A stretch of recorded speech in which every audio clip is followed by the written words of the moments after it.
Do you hear me now?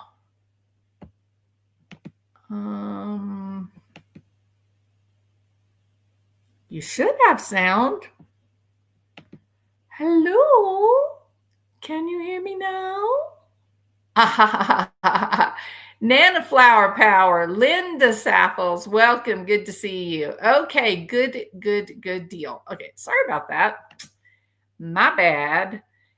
Okay, so what I was just doing a little tiny, introduction. Welcome, Millie. It's wonderful to see you. Yesterday, I've got two fairly long videos out. The one yesterday, about an hour and 30 minutes. The one before that, 3 hours. So lots to go listen to if you want to. But the thing that we got hung up on yesterday was this issue related to geofencing. Now then, what caused the discussion on geofencing was an appearance by Christopher Proudfoot on the channel Elevated Truth. And Elevated Truth, a man of integrity, was speaking his truth, and he was trying to make the case that Christopher Proudfoot presents himself to be a different person when he's on his little YouTube interviews or he is being interviewed by television. He's very meek and sweet and mild, and he presents himself as a very rational, calm, do-gooder kind of guy. But Elevated Truth seems to have experienced some real conversations with Chris Proudfoot where he presented himself as anything but sweet and innocent. In fact, I believe, it's my opinion, that the difference between who Christopher presents himself to be, his facade, and the person that he actually is so great. The differential is so drastic that it has created a high level of cognitive dissonance for someone like Elevated Truth, a man who says what he believes and believes what he says. He's not fooling around. He doesn't care about me and you and what we think. He doesn't care what Queen Bee or J.S. for Justice or any of those people, what their opinion is or what they think. He only cares that Sebastian be found. He's not drawing up alliances with Seth or with Katie and Christopher. He is only focused on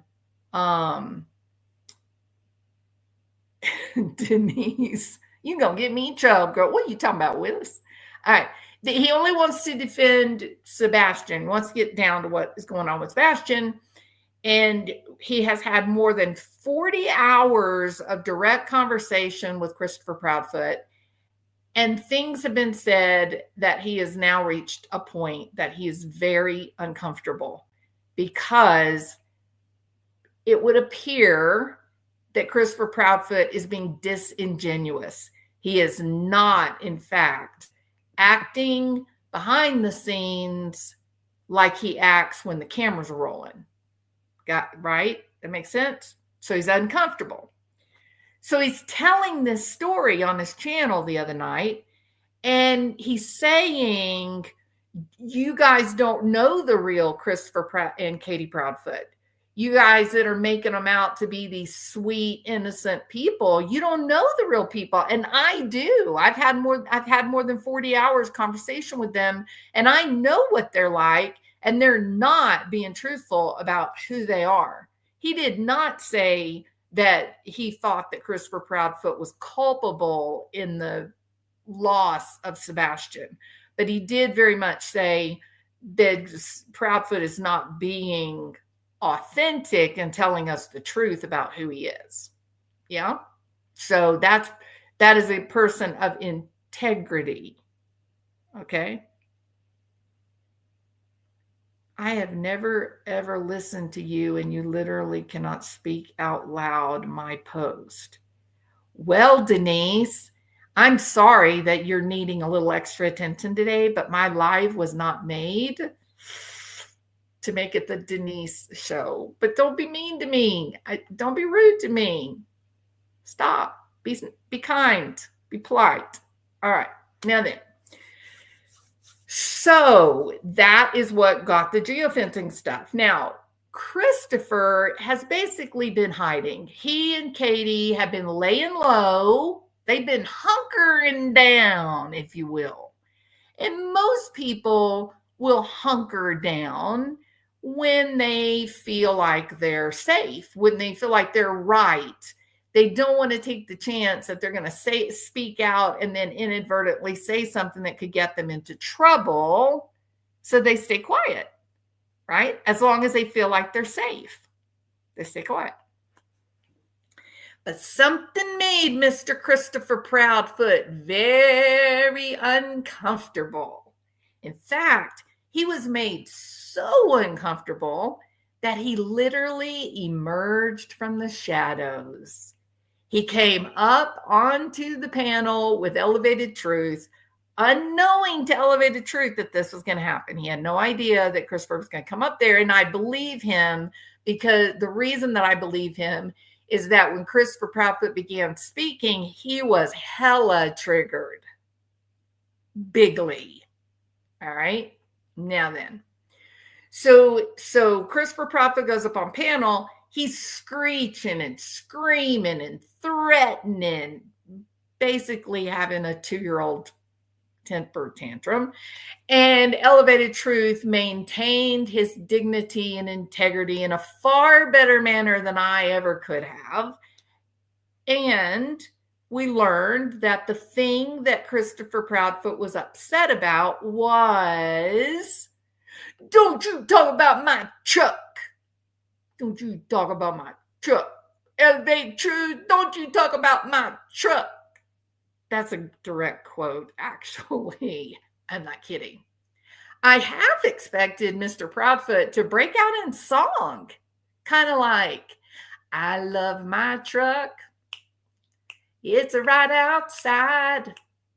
I ain't got much love, but I sure got a ride.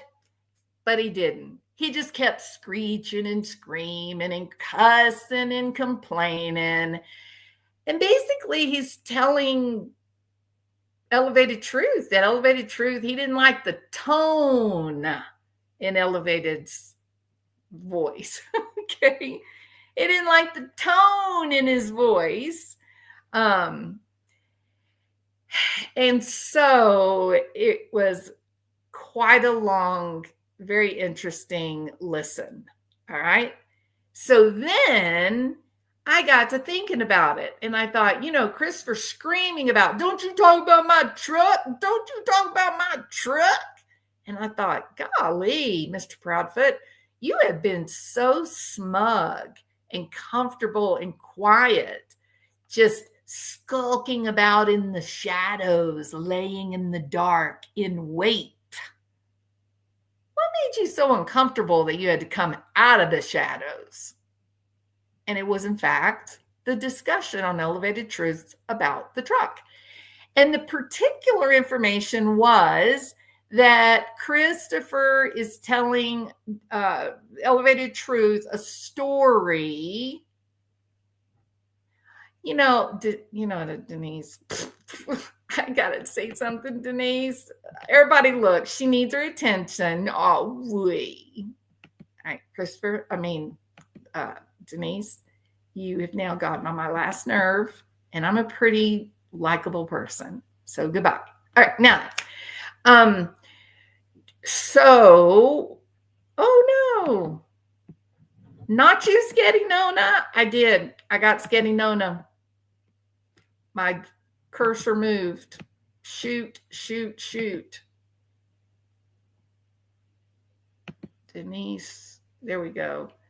Sketty Nona, I'm going to have to go and unban you in just a minute. Okay. Give me a minute and I'll go over and get it unbanned. I'm so sorry. Please forgive me, my friend. All right. Now then, she is Holly. Definitely she is. So sorry, Skitty. No. You know I love you, girl. I'll go over there and change it, but I have to go all the way into the account and I'm not even logged in there. So I'll do it as soon as I get done with this today. All right.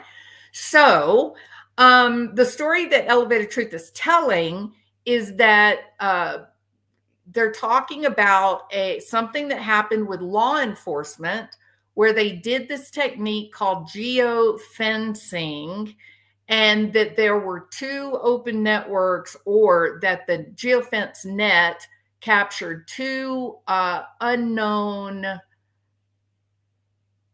either RFID or GPS chips in the area. They said they ran the test the 25th and the 26th. And Chris said, "Don't talk about my truck." That was at 1:00 p.m. Law enforcement captured my truck at 1 p.m. in the neighborhood. Just going to let that sink in a minute. Oh, okay, Chris. So law enforcement is so dumb that they ran a geofencing test to capture all of the open networks, RFID, GPS chips in the neighborhood when everyone was there searching? Are you sure, Christopher? Let's make this crystal clear. I just like saying that because it sounds so snarky. But let me get back to it. Let's make this crystal clear. Christopher, why would law enforcement do a geofencing test at 1:00 in the afternoon after Sebastian Rogers has literally been gone more than 12 hours? Should we think about that a little bit? You are a genius, aren't you, Christopher? You've told us that you are. You've impressed everyone with all of your anger and the decibels that your brain is, or your throat is capable of making as you screech at women. But does that make any sense? I ask you, does it make any sense that law enforcement would come in and say, "Hey guys, I have a great idea. Let's do a geofencing test on the day and time when Sebastian has already been gone 12 plus hours and the neighborhood is filled with police officers, firemen, neighbors, family, friends." Why would they do that? Because they would not, would they, Mr. Proudfoot? And you know that. That's why you called or went up on panel with Elevated Truth, screeching and screaming at him, "No, don't listen to Elevated Truth. Nothing to see here. Just move along." But come on, Christopher. You've been watching my channel for a little while. You know that's not exactly how I operate, right? Remember when you guys told me, "Don't you talk about Sebastian Rogers. You can't make any videos about Sebastian Rogers." Well, let's take a minute, people. Okay? Let's talk about what exactly is a geofence warrant. A geofence warrant is a formal request from law enforcement to a provider, usually Google. See, now Christopher's thinking, he's going, "Holy shit, what do you mean Google? Why Google?" To provide location history data of every device within a defined geographic region, and what? Within a specific time frame. Oh my goodness. Golly gee whiz. Christopher Proudfoot, this is getting very uncomfortable. Oopsie. I'm going to share this with you guys. I want to make sure that it is crystal clear. I want to make it real simple for all you yahoos out there. Okay. Take a look at line 1. Or actually, technically, it's line 2. It begins with a geofence warrant is a formal request. You guys see that? It's a little small, isn't it? Let me see if I can help you out. Hold on a second. I should be able to get it bigger. Oh, how foolish of me. I have my touch screen. Of course I can make it bigger. All right, here we are.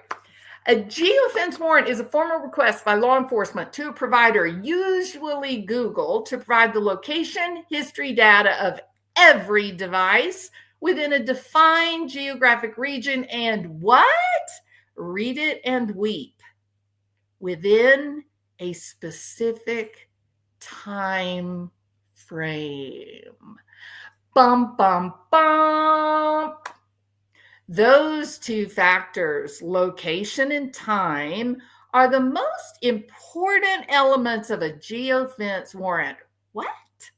That can't be right, Christopher. Let me read that again. Those two factors, the location and the time, are the most important elements of a geofence warrant. The purpose of the warrant is to narrow down a single user from a list of devices provided by the provider with the goal of identifying that device owner as the perpetrator of a crime. This is getting super uncomfortable. The most obvious way devices are tracked is through Global Positioning System, or GPS, which is usually accurate to within a few dozen feet in optimal conditions. Device locations may also be tracked using what? Remember this from Barry Morphy's case? Cell phone tower triangulation, but they can also use Wi-Fi and Bluetooth.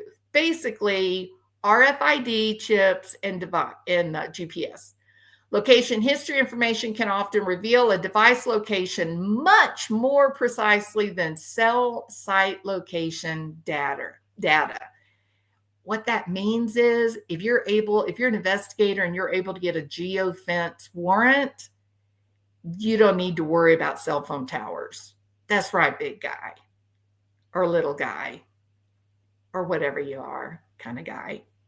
Providers like Google collect the data every 2 minutes, so it is not always 100% complete. However, it's generally accurate enough to show a device and its owner was in a specific area at a specific time. What? A specific area and a specific time. Oh my goodness. My goodness, my goodness, my goodness. Google received its first geofence warrant in 2016. Law enforcement's use of these warrants has grown exponentially since then. Warrants for Google's users' locations information has grown 1,500% from 2017 to 2018, and then an additional 500% from 2018 to 19. And at the time this article was written, Google had received approximately 9,000 geofence requests. That number has continued to grow. And then they give you the warrant process. Picture this. We need some background music. Picture this, young Christopher. Police receive the report of a missing child. They know that the last known location of that missing child. According to eyewitnesses and CCTV, two suspects enter the store demanding cash from the register, and after an altercation, they shoot the store clerk. This incident lasts 5 minutes. The suspects leave the store at approximately 3:15. They ran to a vehicle and they drove northbound for 2 blocks before eyewitnesses lost sight. Based on these facts, police may determine that cell phone data location could be helpful in identifying the suspects requesting device information from Google. Step 1, the investigator sends a warrant to Google requesting information on known devices, all known devices with an estimated location near the area. For example, a 2 to 3 block perimeter around the convenience store that was robbed. And oh my goodness, Christopher, look at this. A time frame. Oh goodness me, oh my. That's right. They knew that the people walked out of the convenience store at 3:15. So the warrant, which has to be exact and specific in order to be signed by a judge, has to give a specific date and time range. In this case, they chose 15 minutes before the walkout and 15 minutes after the walkout. Are you feeling a little uncomfortable, Christopher? I kind of think, yeah. Google uses location history data to identify devices matching the warrant criteria. At this point, device owners are completely anonymous to law enforcement. Instead of user information, the devices are tagged with a code that hides the personally identifying information from investigators. And that is what leads you down to step 2. If the investigator can narrow down the results after analyzing the de-identified list of devices and their locations, they might request additional information about some very specific devices and their locations before and after the time frame that is in the warrant, as well as outside the actual geographic fence. For example, if step 1 provides 2 devices that are exiting the convenience store at the same time and driving in the direction that corresponds with eyewitnesses, then in step 2, the investigator may request that Google provide additional information about those 2 devices, specifically additional location and history data. Now we are outside the original time frame of 3 o'clock to 3:30, and we are outside the original location, which was 2 to 3 blocks from the convenience store. Step 3, they then use the information that was gained during step 1 and 2 from the first 2 steps. Investigators further narrow down any devices that closely match the pattern of evidence for possible suspects and request account information from the provider, names and email addresses. They don't have to know you and who you are. They just have to know the chip that has been captured in the geofence net. And then Google does the rest of the magic. Google prefers that this third set of users be narrowed down from a second set, but it's possible that sometimes that does not happen. That a judge-approved warrant is currently only required before step 1. The rest of the steps happen without any additional oversight from the court. But please let me say this. This article was written in 2019. It was edited again in 2021, so the laws may have changed since then, so I'm not sure about that. Google appears to be using the process to respect users' privacy and limit the data that is released to law enforcement.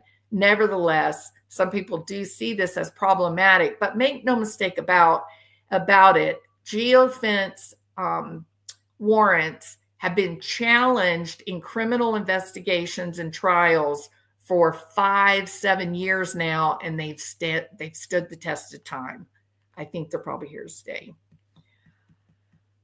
Let's see. One much criticized warrant relating to the Capitol riots of January 6th, that's the insurrection, the FBI requested and received from Google a list of 5,723 devices that were eventually pared down to 1,500 names, and then they used it to identify and prosecute participants, including a granny who had never been in Washington, D.C. before and actually had never, ever been inside the U.S. Capitol. She was simply standing next to a tree taking a photograph, and they prosecuted her.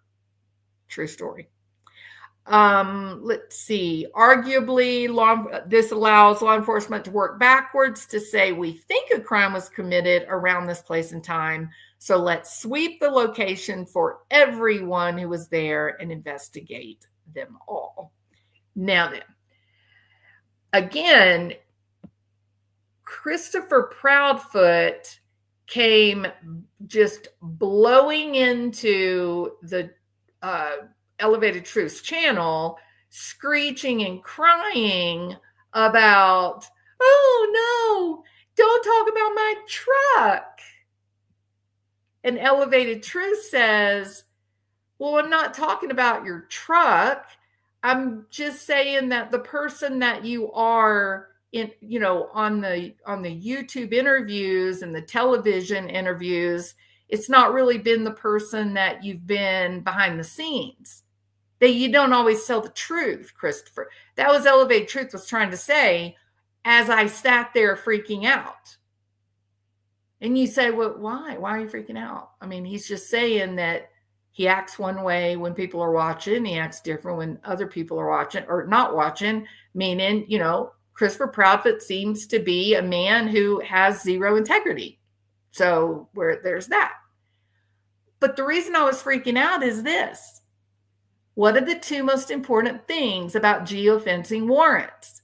They must name a location, a specific location, and a time frame.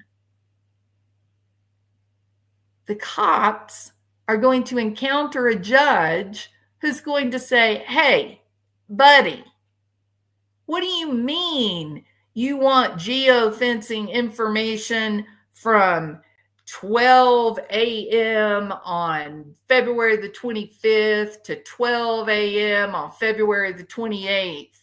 I ain't doing that. Tell me when the potential crime happened. Don't turn me into a fisherman. I don't want to hold no fishing net and see what I can scoop up. See, the judge doesn't like those big, long time frames. Judge wants to know, where did the crime happen and when did the crime happen? And if you can tell me that, I may or may not sign this warrant that'll give you that information. So when they go to the judge and they say, hey, we're doing this criminal investigation, we got a 15-year-old kid's gone missing, shady things that don't add up in this story, but we do have some security camera footage, Judge. And in that security camera footage, it would appear that there's a car just sitting right there as two flashlights come toward that car. And what's even more interesting, Judge, is that only one flashlight goes back to the house.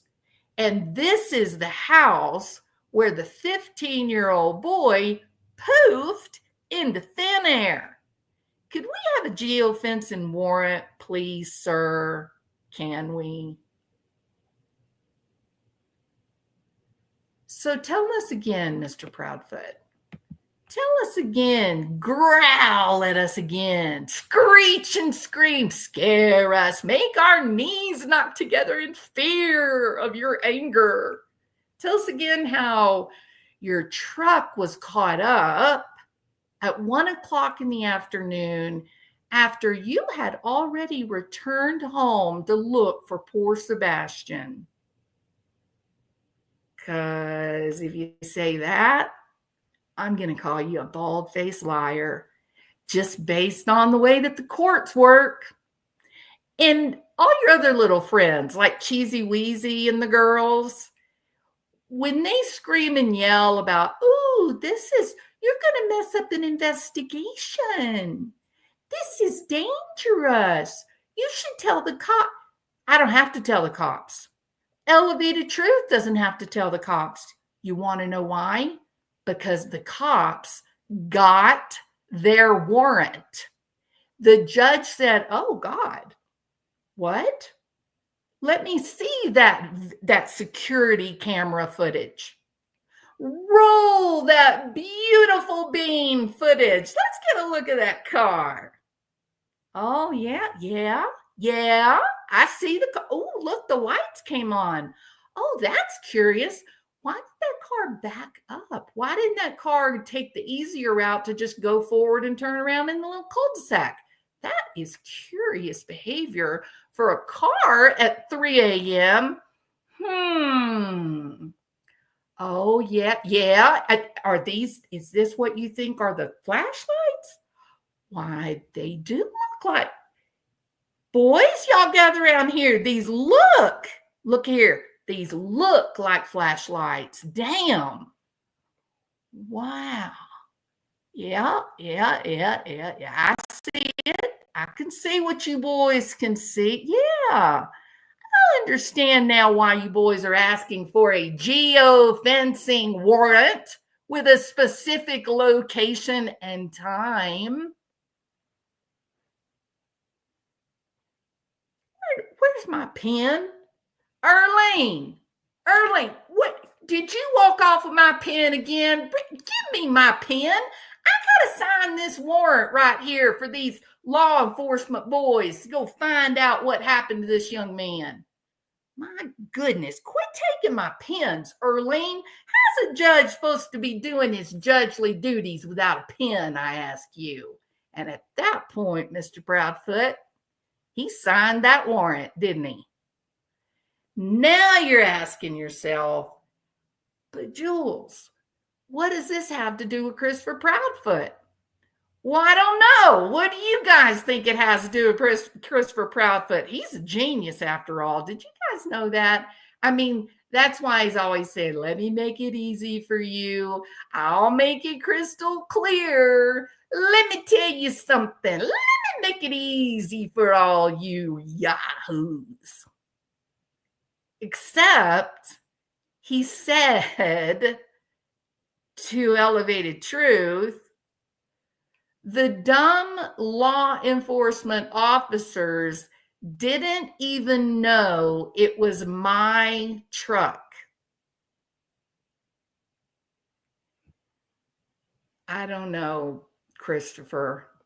You'd think after all the terrible experiences that you yourself have had here on YouTube, you would think that you would have learned to shut up.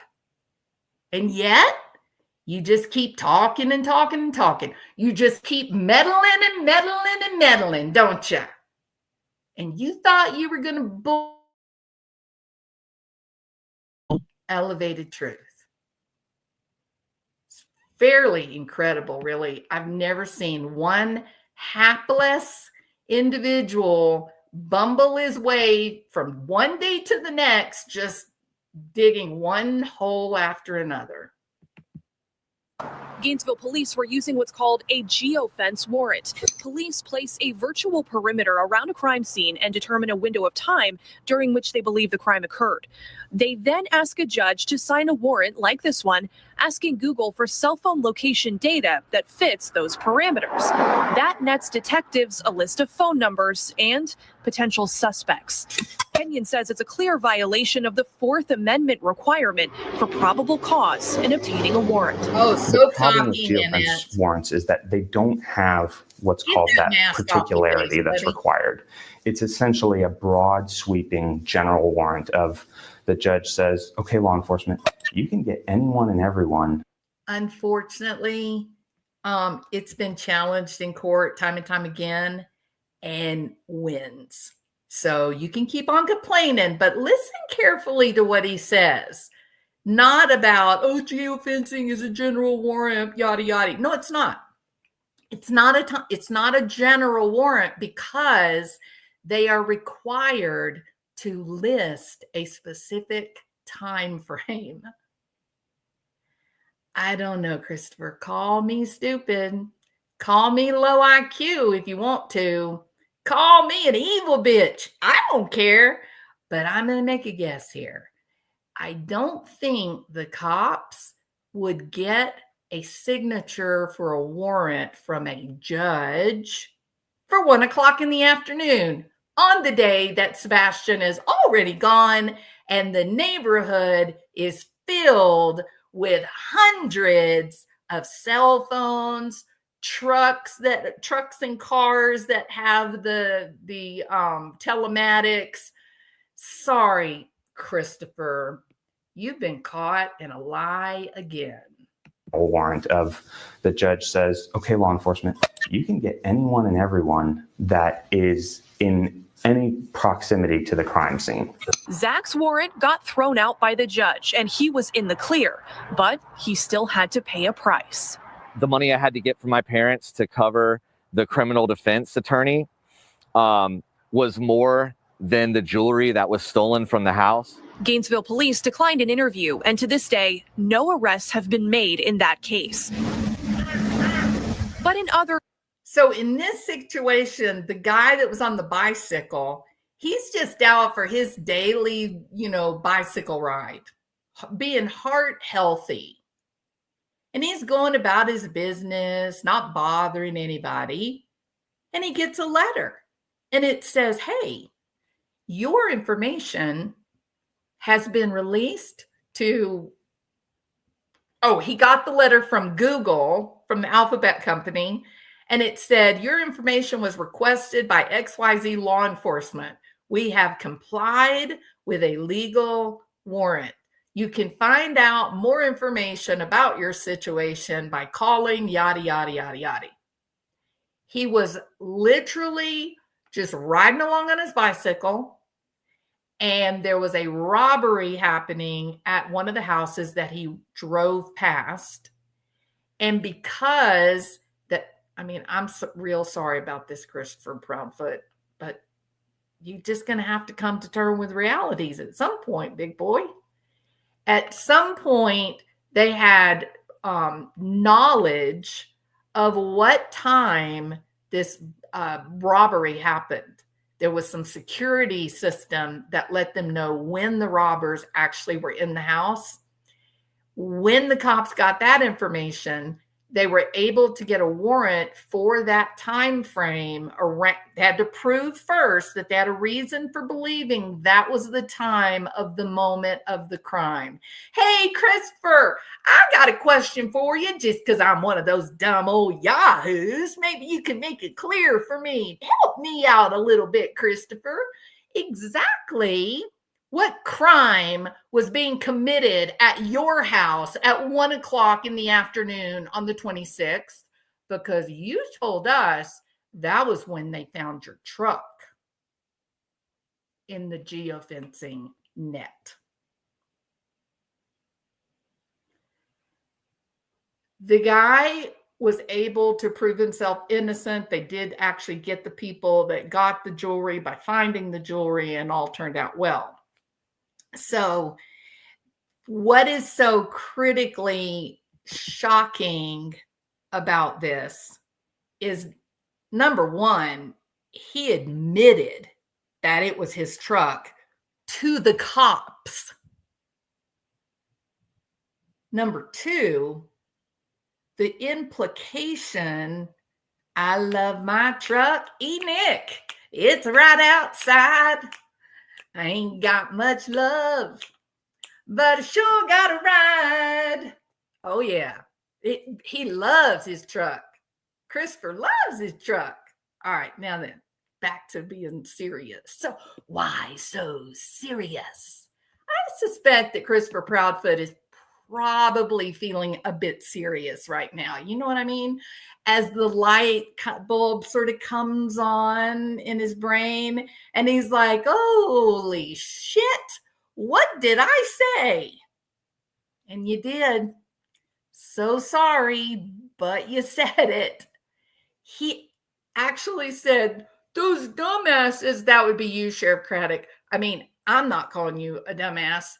It was actually Christopher Proudfoot. He called you a dumb MFer. I didn't.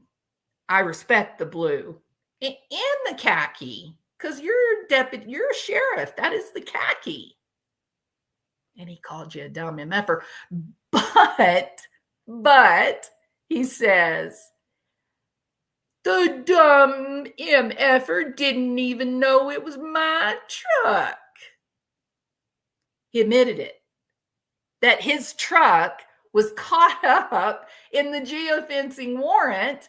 And then when he got cornered on it, of course, in true Christopher Proudfoot form, he says, you son of a bitch. You son of a bitch. He caught my truck at 1 o'clock in the afternoon after I arrived home after Sebastian was missing.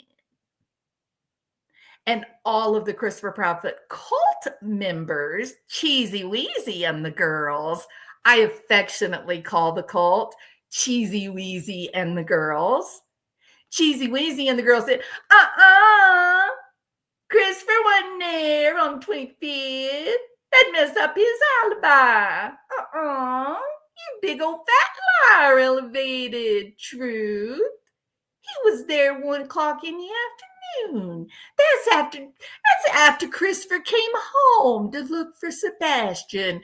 Elevated Truth, how dare you lie on our fearless leader? Just look how cute he is. Just look at those punchy little cheeks and that round belly. Why, he's almost like Santa Claus. All right. No, Cheesy Weezy and the girls, you guys are going to have to, take a deep, long, slow breath through your nose. Hold it to the count of 3. 1 Mississippi, 2 Mississippi, 3 Mississippi. And then a very long, slow, relaxing exhale from your mouth as you let the facts sink in. Mr. Proudfoot admitted to his truck being there at home at 3 a.m. in the morning because that was the only evidence that could have been provided to a judge where the judge would be willing to sign off on a search warrant. There is no other time. All right. I would love that, Jules. Let me give you my email address. There you go. Boom, bank, boom. There we go, Val. We did it. All right. Hey, Robin. Talk about an oopsie. I mean, that mouth of his, right? Mouth of the South. Mouth of the South. You admitted it, Christopher. You know what makes it even better? This is what makes it even funnier. It is a House of Cards star child. Such perfect description. A total House of Cards.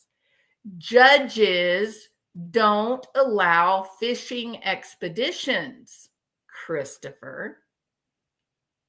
And so you may tell Cheesy Weezy and the girls that the warrant was for the 25th and the 26th. Oh, I definitely think the warrant was for the 25th and the 26th. But there's two critical elements to any geofencing warrant. You see, judges have worked a lot. They spent a lot of money becoming a judge. They spent a lot of time becoming a judge. And they have very, very, very little interest in just being a fisherman. They don't like that kind of crap. They want to know that there's real reason to be invading an American citizen's privacy. Know what I mean? And that means those two critical elements are an exact location for the potential crime and the exact time of the potential crime. Somebody help me out. Do we have any other reason to believe that Sebastian Rogers left the home at, 1:02? Could he have left the home at 5:55? What is the one thing that a judge would be willing to accept that, yes, this does in fact coincide with what we know about a potential crime that was perpetrated against a 15-year-old boy? And that would be the security camera. The car, the two potential flashlights happened 3 a.m. SF investigates.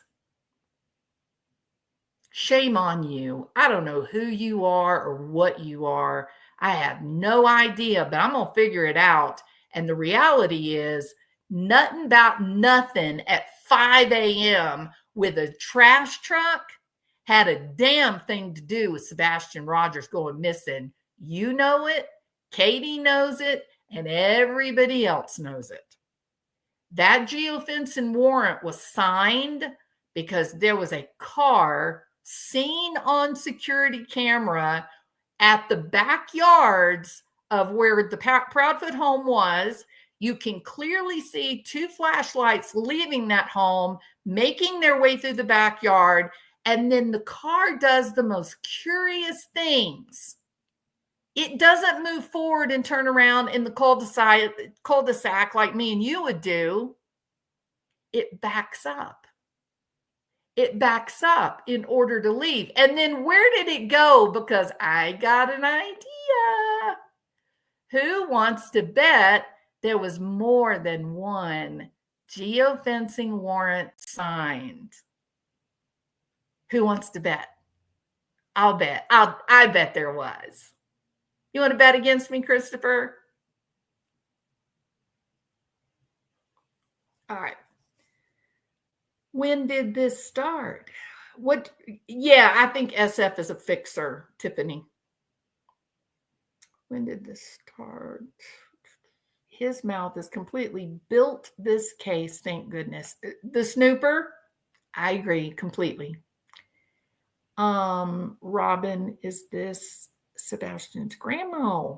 Boom! He was caught up in the geofence. He sure was, Callie. And worse than that, he admitted it like a buffoon.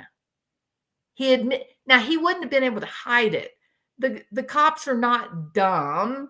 The Secret Service does these geofencing responses. Why do you think Nick the Hat, why do you think they were talking about Donald Trump was coming to town, the Secret Service? He didn't mean Trump's going to come to Hendersonville. Why would he come there? He was talking about the Secret Service and their arsenal of weapons for digital investigations for internet crimes against children. That's what he meant. And, oh, Cheesy Wheezy and the girls. Don't get upset, little ladies, all of you little clucking hens that meet night after night to cluck the bugs out of the dirt in the various channels that you enjoy. You little hens, just relax and take a deep breath, okay? I can talk about this all day long. You want to know why? Because the prosecutor has the actual data. There will be expert witnesses that will attest to the data. All right.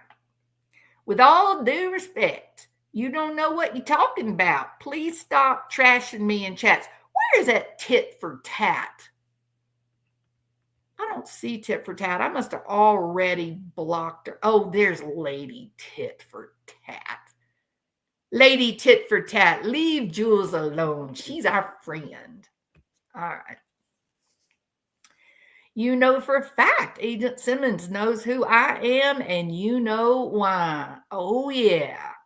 Oh, yeah, bringing out the big guns. It is fun, isn't it, Barb? You know why, though? Let me be very, very clear, okay? It's fun because he has been so unforgivingly horrible to good people, like Trisha over on Web Sleuths, like Heather, the private investigator. These Seth, who's just looking for his son. These are really good, decent human beings, right? Respectful, kind people. And Christopher Proudfoot just slimes all over whoever it is that he's talking to. He is so filled with anger and unchecked animosity that it's impossible for him to have a conversation. Now, you may ask yourself, well, why is he like that? Like, is he just a big old jerk? Is he just a big old asshole? I don't know. What do you think? You think he's doing it just because he has a personality disorder? Or do you think he's doing it because he's scared? Think about your dogs. Sorry about that, Christopher. I know you're probably not happy about being compared to a dog, but just stay with me. It's going to make sense in a second. All right, back to my analogy. Your dogs. Your nice, sweet, cute little pet that you've raised up from a puppy, and you give them treats and you throw the ball for them, and they just love you, right? They're wonderful little animals. What happens if your sweet little pet, your sweet little dog, gets hurt? And I mean badly hurt. Or he gets real sick. Maybe he gets heartworms. Unfortunately, you didn't get the medications. Then your little sweet animal is very, very sick. And they know they're in pain. And when you reach down to pick your little lovable pet up, he sees or she sees those hands, and all he can think is, oh shit, this is going to hurt. And what will he do at that point, Jules, who is a professional dog handler, professional dog trainer? Your loving, sweet little dog will snap at you. That's right. They will bite at you, and they're telling you, no, I love you, Mom. You're the greatest, but please don't pick me up. I am in pain. What about if your sweet little dog gets lost and they suddenly end up surrounded by a bunch of goofy teenagers who are being mean and taunting your sweet, well-trained little dog? And they're taunting the dog, and the dog is looking frantically going, oh my God, where did my mom go? Who are these people? Are they going to hurt me? And then if one of them leans in to pick up your dog, guess what that dog's going to do in fear, abject fear?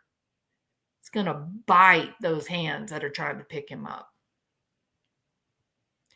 Dogs will reach out and bite even their owner when they are afraid,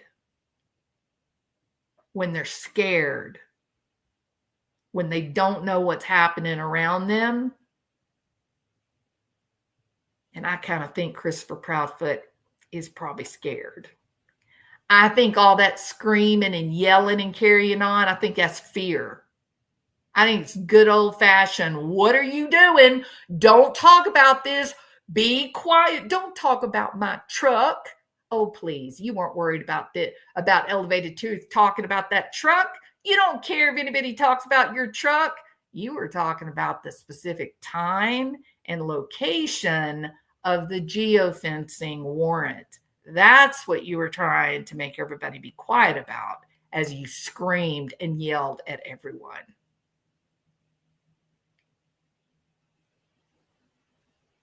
It's actually fairly shocking.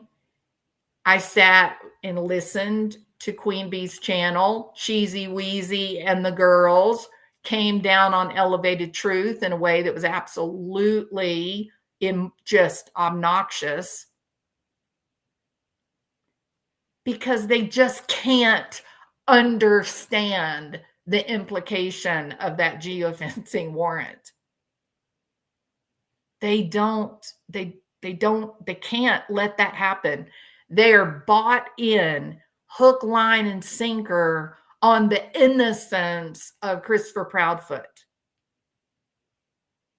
He's a good guy. Just look at him. His tummy looks just like Santa Claus. He can't be a bad guy. Look at his puffy little cheeks. Oh, his eyes, they twinkle. How merry. He just looks like Santa Claus. He can't do anything bad. Well, I don't know about all the Santa Claus, fat tummies, dimpled chin. I don't know about all that, but I do understand exactly what a geofence warrant is. And I understand very well what it is that a judge requires before they are willing to unleash law enforcement onto your personal information. There has to be a very good reason, Christopher, for a judge to sign off on a piece of paper for law enforcement that says, this is the address of the crime, this is the date of the crime, and hang on to your britches, Christopher. This is the time of the crime. And then the judge is going to say, the time of the crime. Now tell me, good gracious boys, why do you believe that this crime occurred at 3 a.m. on the morning of February 26th? And then the boys, aka law enforcement, are going to whip out their copy of the security camera footage, Christopher. And they're going to say, please, judge, take a little look at this. This is why we believe that the potential crime was committed in the area of around 3 a.m. on February the 26th. This is why we're asking for a warrant, a geofencing warrant, to capture any vehicle, any device that was in the area between 3 a.m. and 3:30 a.m., sir. Well, let me see that. Let me see that video. And then he looks up with a grin on his face. He says, boys, you got your warrant. And then he gets up, he scratches his big old belly, and he said, supper's on the table. Gotta get home to the missus, boys. Happy hunting. And you were the thing being hunted, Christopher. You didn't even make it very hard. You just said the dumb MFers didn't even know it was my truck that got caught up in the geofencing net. And then when Elevated Truth was talking about how what you say in public is different than what you say behind the scenes, you were terrified that he was going to say something about that geofencing warrant, weren't you? So that's what brought you out of the shadows. That's why you jumped up on the panel And that's why you started screeching and screaming, "Don't you talk about my truck." And that's why Cheesy Wheezy and the girls kept saying, "Well, that could have been any time on the 26th. Why, they could have called Christopher Struck at 6 p.m. on the 26th, because after all, he rushed home to be with his bride, Katie, and to look for that boy. How dare you try to say our fearless cult leader did something bad?" It's incredible. It's incredible that you guys just closed mind. You just refuse to see the reality. I still remember my prior vehicles. Go figure. We paid tags on them and repairs or oil changes. Come on, man. In my opinion, Christopher Proudfoot just did not want to disclose his truck information, just like Katie Proudfoot's work van. Absolutely. So true. Captain Jules, it's awful. People need to step back and use some common sense. Pull out some empathy. Hey, Callie G's, good to see you. As Katie sits there like a little mouse, but others say that she's not. Some people say that she's pretty gregarious. In my opinion, Craddock should be removed for conflict of interest if he is a high school buddy or a friend prior to this case. Is it Craddock that's the friend? I think it's a different guy that's the friend. They said his truck pinged. He admitted the other night that his truck was there that night. I'm sorry, Paper. What are you talking about? I have text and a recorded call from TBI when that Bitter Pills channel tried to say I was a fraud. I called the PR head directly and he had zero idea who was pushing out. Yeah, the cult members, Cheesy Wheezy and the girls, they have a really hard time with wanting to know what the truth is. They don't confuse them with facts, Jules. Okay. Keep those facts under wraps. Hey, Moonlight View. Bobby and Carter. Let's go down and talk to Bobby and Carter. Let me make this crystal clear. We got to go talk to Bobby and Carter. Right, Barb? I know. He's sweet tea. The panel interview. Did you watch it? Oh, yes, I did, Paper. Did you watch the beginning of my video? I direct you back to the beginning of this live, Paperman. Then we can talk.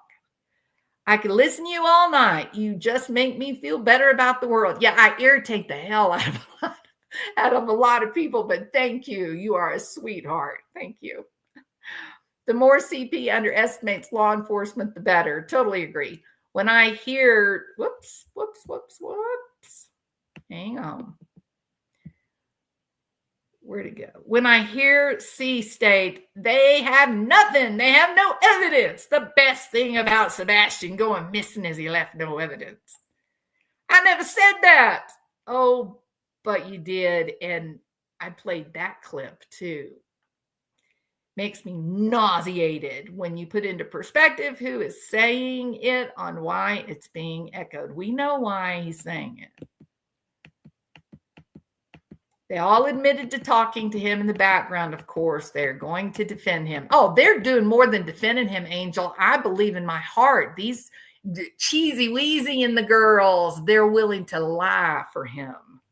I believe that. It's my opinion. Bring Sebastian Wayne Drake Rogers home for Christmas. Absolutely, Miss Holly. 100%. Jules, it's my understanding that the creators had been talking to them directly, and he stated dogs were not reliable. Yeah, he did say that. He said, you can't use dogs anyway. They're only right 1 in 100 times. I was like, are you sure about that, Christopher? I think you may be wrong, buddy, especially some kind, specific types of dogs. Yeah, he's a clown. I've never seen you before. Paperman, what does that have to do with the price of eggs in China? If you want to know about your little friend, Christopher, go back to the beginning of this live and watch it. I explain it. It's my understanding that those, oh, sorry, I said that already. Old Bobby and Carter, just me and the boys. I'm late catching up. Hey, Melissa Hart, welcome. Craddock went to school with him. Allegedly, they are buddies. Also, Bobby Simmons and the boys, a good old boys system. And Carter working for Foot Socks, allegedly, and in my opinion. Bitter P channel is gone. I noticed. I don't think I know what the bitter. I know, Julie. I did. I stepped right off in that, didn't I? And I am a dog lover. Dogs are everything. I'd rather spend my time with a dog than with another human being. All right. What is Bitter P? I don't know that. What is that channel, y'all? I will say that Cheesy Wheezy and Kathy P did confirm on a certain panel that the lies about me not being real military were lies. Well, that is wonderful. Thank you for that, Cheesy Peasy. For that, I give them credit. Oh, absolutely. No, totally agree. I give credit where credit is due. 5 marriages don't lie. 5 marriages do not lie. Nobody's got that bad of luck, right?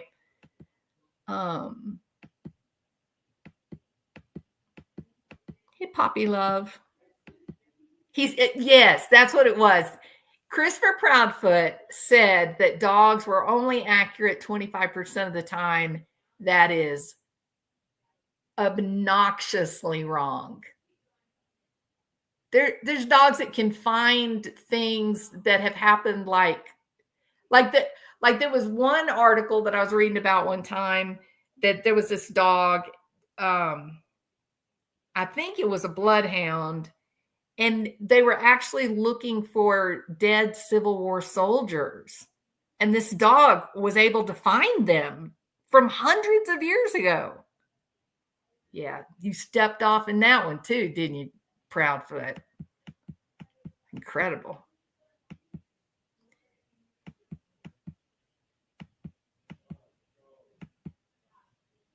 I played that on my channel, DD. Yeah, he absolutely said it. I played it. Let me see.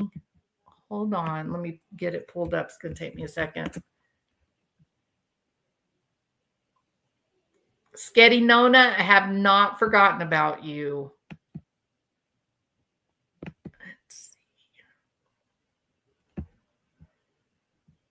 You guys do a little Christmas caroling for a second and let me find that video that I played the clip of old Chrissy Wissy saying that the best thing about Sebastian going missing is that he didn't leave any evidence. Let's see where Skitty Nona is. You're right here somewhere. Hang on, girl. Where's Skitty Nona?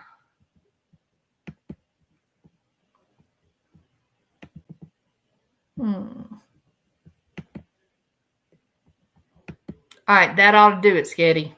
You ought to be free out of jail. Okay, let's see if I can find.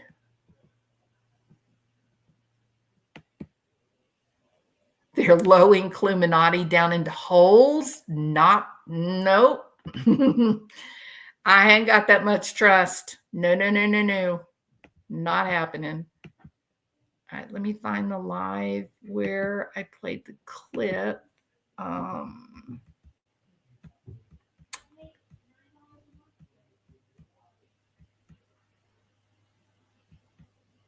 Was it this one? Christopher Proudfoot lies again.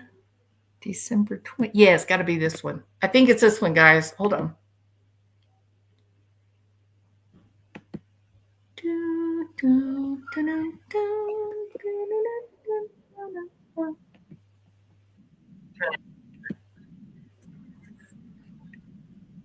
I'm looking.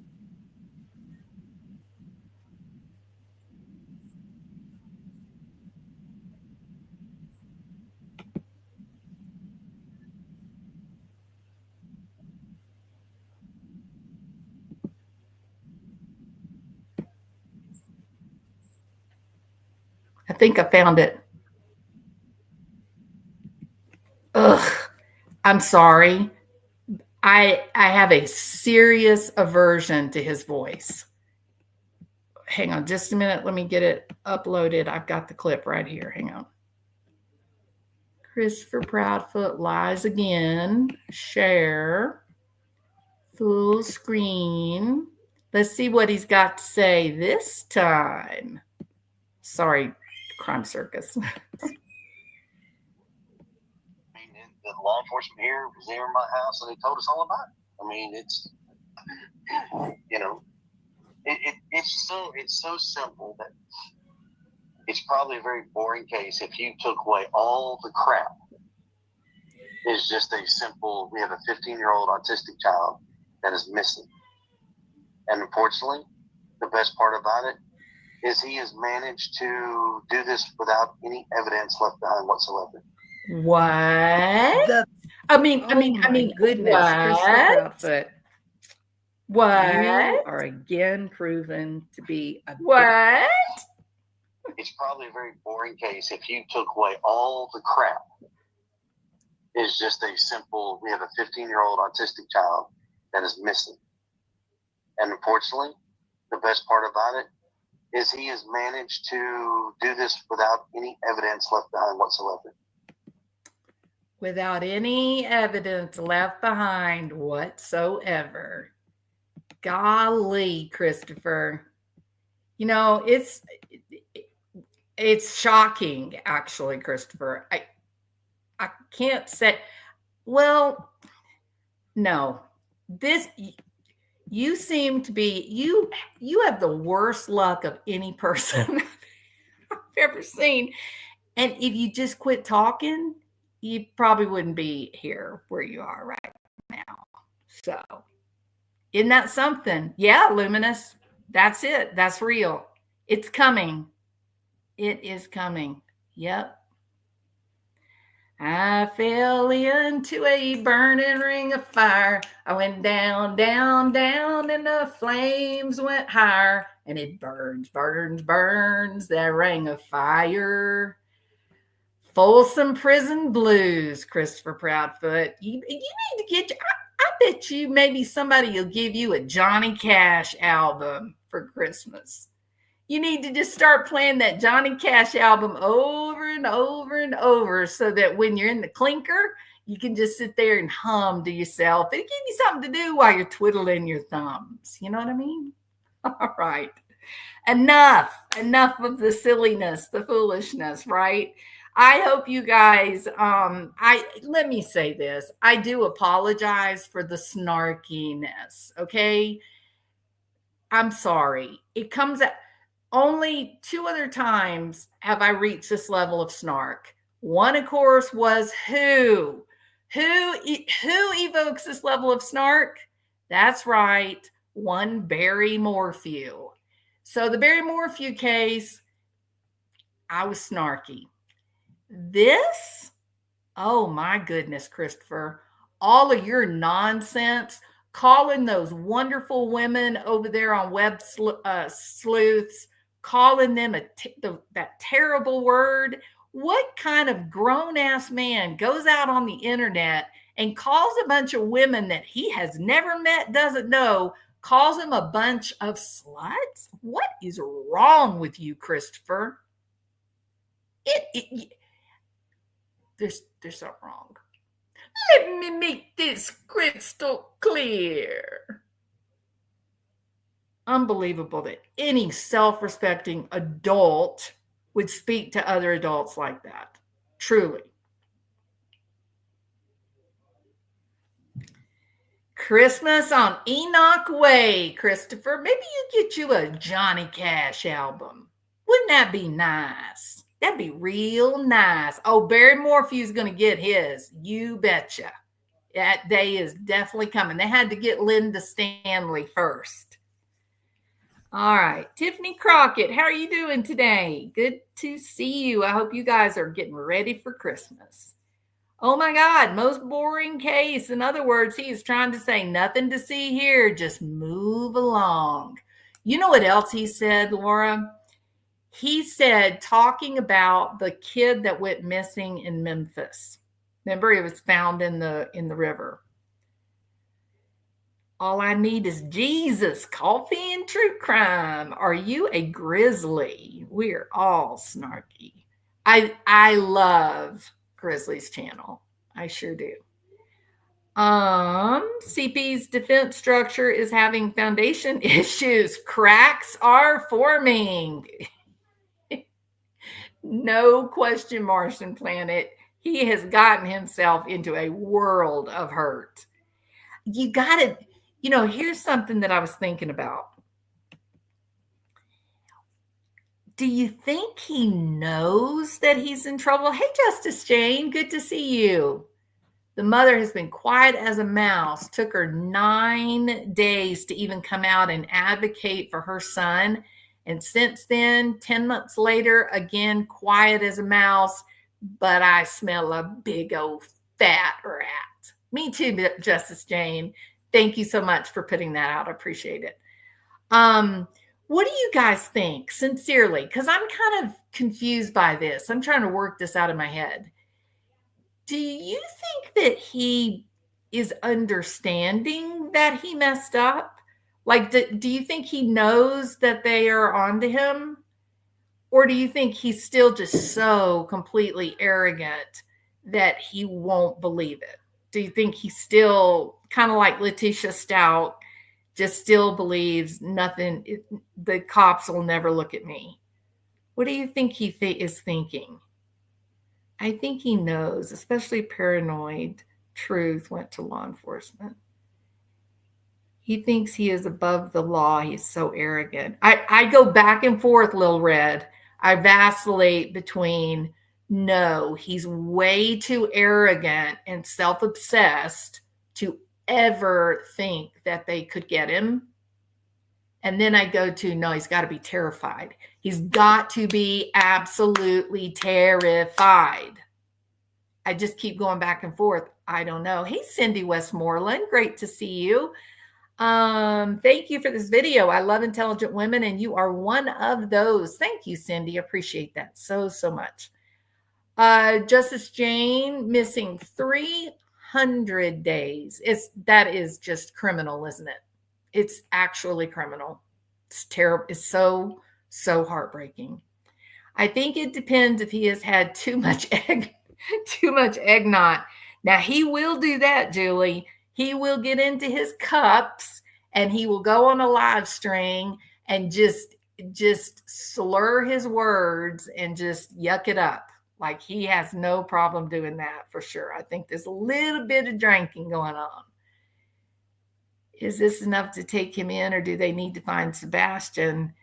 Abigail, I hesitate to fully, I guess, address that because I don't think it's appropriate to talk about I don't even know how to say it without saying it. At this point, they don't have any verification that Sebastian is not alive. Like, they're operating from the position that he could potentially still be alive. Yes, there have been very successful prosecutions in murders where they never located the person that was deceased. That is possible, and it does happen all the time. But I don't think they're there yet. And because there is such good possibility that Sebastian could still be alive, I don't think they're ready to even go there because I think they want to find him. I think the hope is, thank you, Sam. Absolutely. Yeah, there's one of the examples. Yep. But I think at this point, because they have They do still have some reason to believe that he's alive. I don't think they're ready yet to go to like a murder charge. But we do know that the law enforcement is working with the district attorney. We do know that, and that is incredibly telling. So that's very important. Zoot, Scoot, and Boogie. Oh, the wrong song, wasn't it? Martin, yes, B. Tim's Watchtower crew failed at washing the house clean. Back to the drawing board. Thank you, Zoots and Boots. Now that song's will be in my head all night. Oh my gosh, I hate when I get that. Boot, Scoot, and Boogie is one of those songs. There's another song, the old theme song for Sprite. Do y'all remember? It was such a catchy little tune. It was something like, you know, you make me want to laugh. You know, you make me sparkle too. You're such a kick to have around. I like the Sprite in you. Now all night, I'm going to be laying there trying to sleep, and Sprite is going to be playing in my head. Maybe I should go back to Boot, Scoot, and Boogie. That might be a better song. Okay. If they split them up, they will try to throw each other under the bus. Big question, his eyes. Who's gonna roll over onto whom? It does sound like the monkey. Yes, you know the song, Zoots. Yep, you sure do. Does anyone know about Anita Slap lawsuit they're talking about now? No. Does anybody know about that? Have you ever looked into the case of Skylar Neese? I have. They treated her like a runaway at first, too. I'm friends with her family. They are very sweet. Heartbreaking case, though, right? Absolutely. It's the kind of case that makes you grab your kids and hold them close, no matter how old they are. Lil Red, they claim that they are, in fact, still in the house. They said they haven't moved. They haven't rented out their house, that they're still there. That's what they said. Switching to Johnny Cash. I fell into a burning I like that song. A girl named Sue. No, a boy named Sue. Oh, that might be a good song for Christopher. Could that be his theme song? Maybe that's what he's so mad about. Maybe everybody used to call him Chrissy Wissy, and that's why he's mad. Barbecue us trying to get a slap law on Nick. Barbecue is trying to get a slap law on Nick. Leave Nick alone. Nick's a good old boy. I like Nick. Let's see. Maybe they did this for Coburger, possibly CB, and they would have done it around the Queen Avenue house, right? Luminous, love it. Callie G, laughing them arses off. They rented the house out during the summer. The house is dark at night, per the neighbors. And yet, Christopher Proudfoot, the man who says, I'm just like George Washington, I cannot tell a lie, he claims they did not. So I don't know what to say. Christopher, doesn't this story have a nice twist to it? Aren't you a lucky boy? He's so lucky. He is the most hapless, goofy, criminal potential of all times. They should make a movie about this.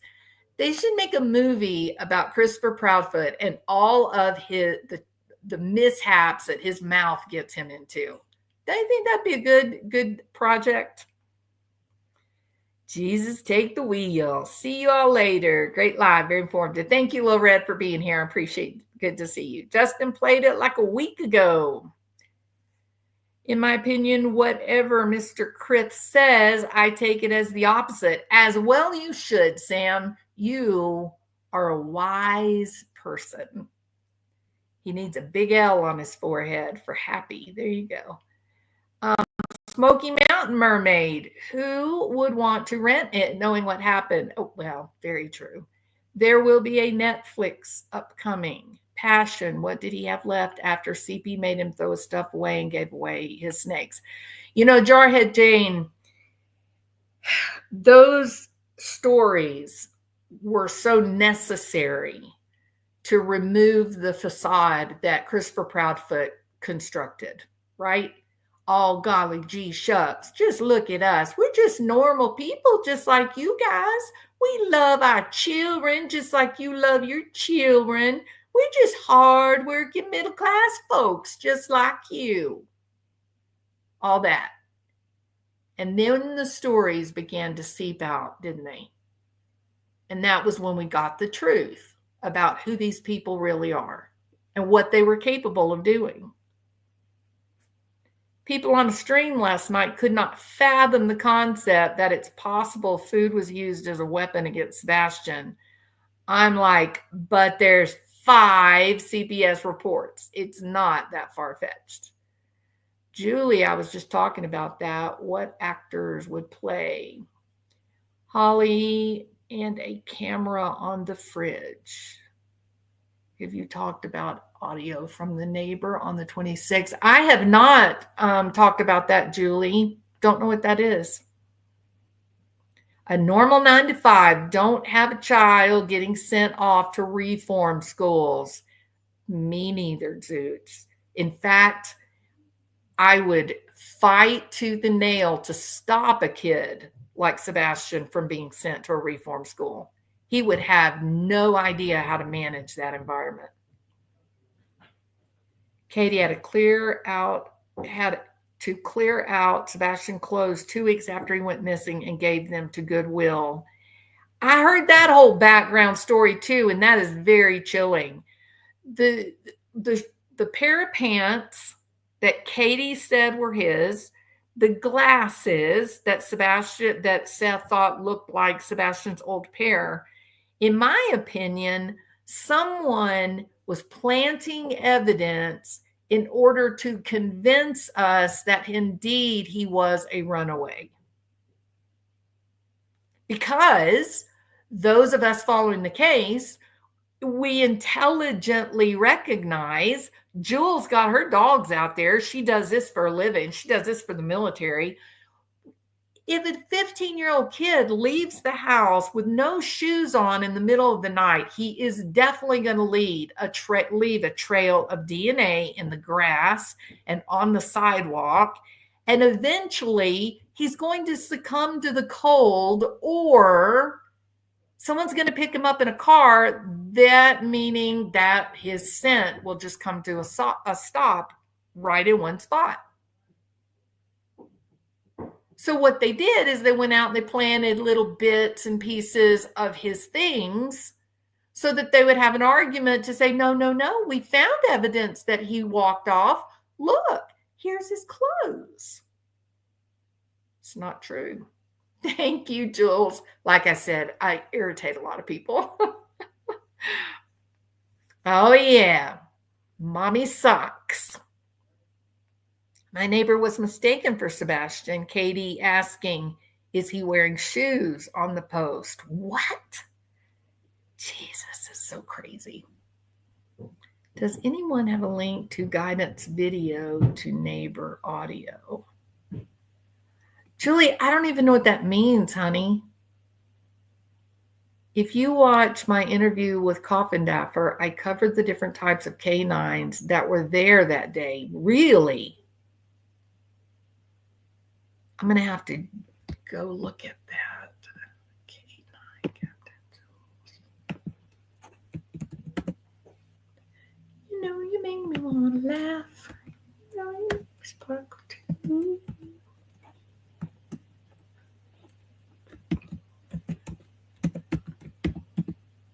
Oh, Captain Jules.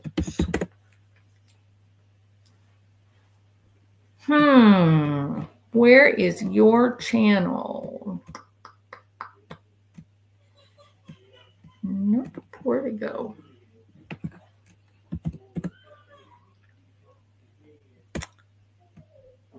I got Every Day with Jay. Gaga. I'm not finding it, Jules. What's the name? Here, let me try something else. Channel. Ah, there you are. in beast mode. Coffin Daffer. Where's Coffin Daffer?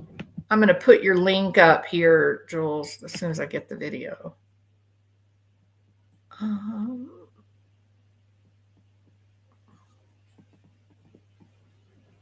Well, it must be on Coffin Daffer's channel. I don't see it on your channel.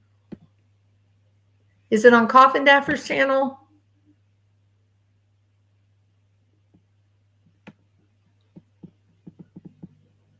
Oh my God, there are 3 Julias there. K9 Max is a tracking K9, not a trailing K9. So he followed the scent of someone. We just can't confirm that it was Sebastian. I agree, Holly. It was really tough.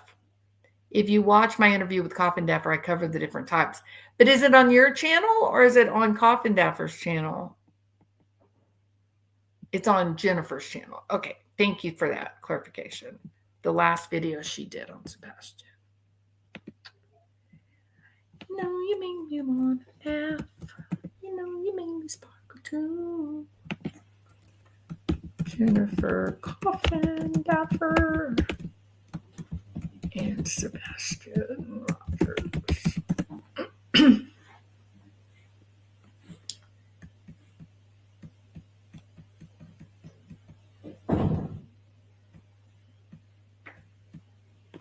You said it was the last one that she did.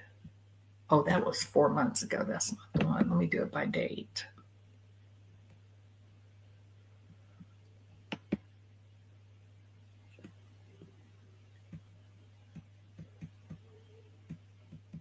All right, guys, I'm going to have to look for it.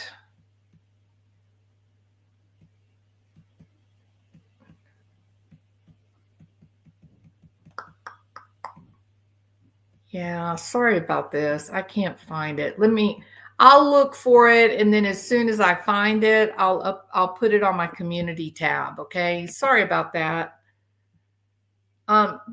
Actually, Jules, you know what? Let's do it this way because it's the easy, simple way. I'm going to mod you. Jules, I'm going to make you a mod, and then you can put a link in the chat. Be quiet, Jules. Not you, Jules, but me, Jules. All right, so let me find, there you are. And I'm going to make you a mod. Add as moderator.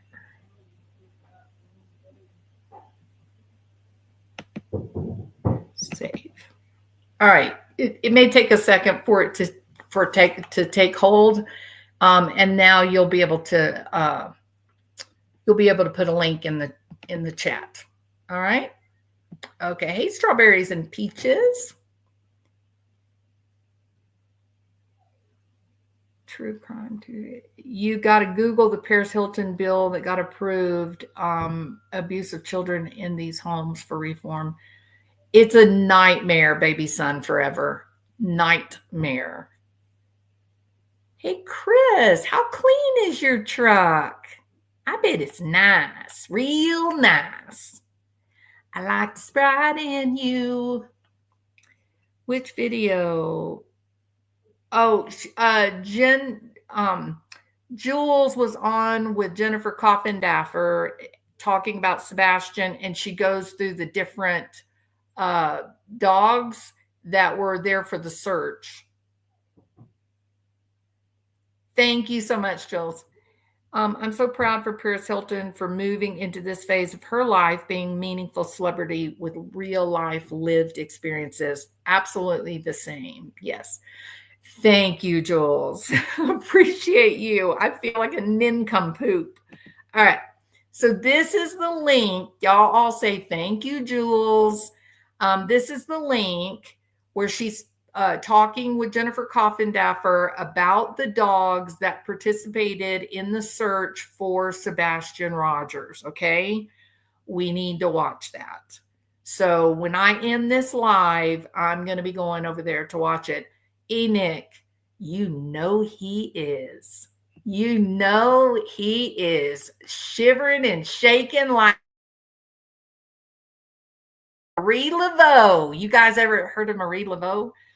I shouldn't sing that song. I'm not going to sing Marie Laveau. But what I'm going to do is I'm going to take a minute to thank you guys. You are all wonderful. I appreciate you so much. I want to go through the super chats. Julie, thank you. Julie says she has been relentlessly harassed on YouTube today. Why? Because Cheesy Weezy and the girls, Christopher Proudfoot and the boys, they don't much like it when people, YouTube creators, bring factual information. And Julie Skolnick has one of those channels where you can go over and listen to interesting, up-to-date, new information directly relevant to Sebastian or kids that are on the spectrum being the target of family violence. She's doing a great job. So you guys go ahead and keep on being mean to Julie, because all that means is that she is over the target. Nick, thank you so much for your